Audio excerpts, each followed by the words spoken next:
about what you're getting yourselves in for with this Camino de Santiago northern route. Okay, so if we zoom out, we can see this is northern Spain, and this is the northern route that we're taking. It's considered the most hilly and beautiful route of all. Okay, so problem is you can fly into Santander, but Santander is a good good couple of 100 kilometers away from the Camino itself. So what we're going to do instead is we're going to fly into Navia Asturias, and there's a via Ryanair. Unfortunately, we're going to be laid over in Barcelona. So on our first day, we're going to be waiting a wee while until we actually get into Spain around 11 o'clock at night on the Sunday night. We're then going to get a transfer directly to Ribad Ribadio, okay? And this is where we're going to start our hike, roughly 200 kilometers away. If you follow all the blue villages all the way down, we're going to go through a good bit of northern Spain all the way to the Santiago. So it's roughly the last 200 kilometers or so. You see it's stage 27. Now I've done this, I've Google mapped each stage just to let you know what you're getting yourselves in for, okay? So the first stage is roughly 26 kilometers, as we can see. Now, we can see here that we start off at 40 meters, and as we go through this hike, we reach a maximum height of 339, so gradual hill, and then back down towards 40. So you're talking maybe a 5 to 6 hour hike on your first day. Okay, and that leaves us to Lorenzo.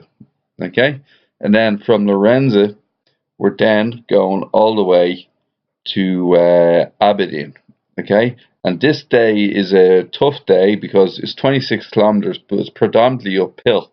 So you can see it's gradually going from 56 meters above sea level, and as you go through your full 6 hours of hiking, you can see that we're going to be eking up towards 630 meters. Okay, so the first 2 days are looking reasonably tough. Okay, and then on the third day, which is our first easy day, we start off in Aberdeen, and we can see that we're 630 meters above ground, and it's actually predominantly downhill. So this is a nice break day. This is only going to take us 3.5, 4 hours, and what we do is we go downhill all the way down to Philaba.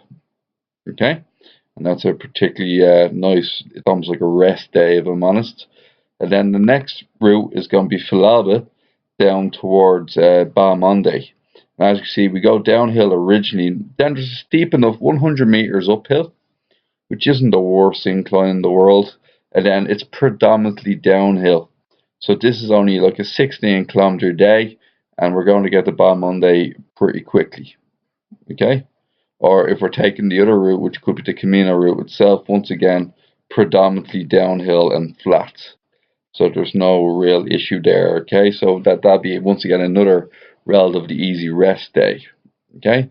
Then on the next day after that, we are doing from Balmonde to Sobredo, Galicia. Now this one is considered like a decent trek, 32 kilometers, maybe even 40, depending on the route we're taking. And this route, you can see that there's a steep uphill at one section going from 407 to 600 meters, 200 meters upwards. Worst comes to worst, we can get a bus there if you're feeling injured. I say once again, we'll see who's up for it on the day.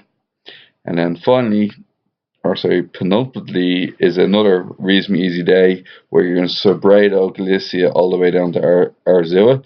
And once again, we're going predominantly downhill from 549 meters down to 342. Only going to take us about 4 hours. Once again, one of our easier days. Should do that one in our sleep.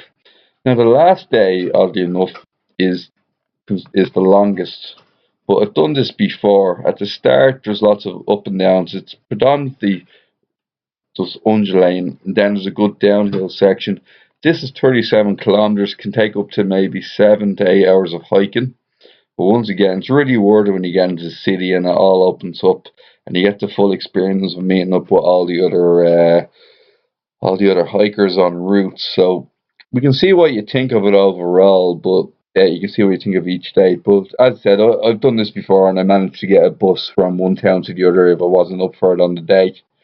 One or two, three very tough days, one medium day, and then three easy days. So we'll see how we go with that. Let me know what you think.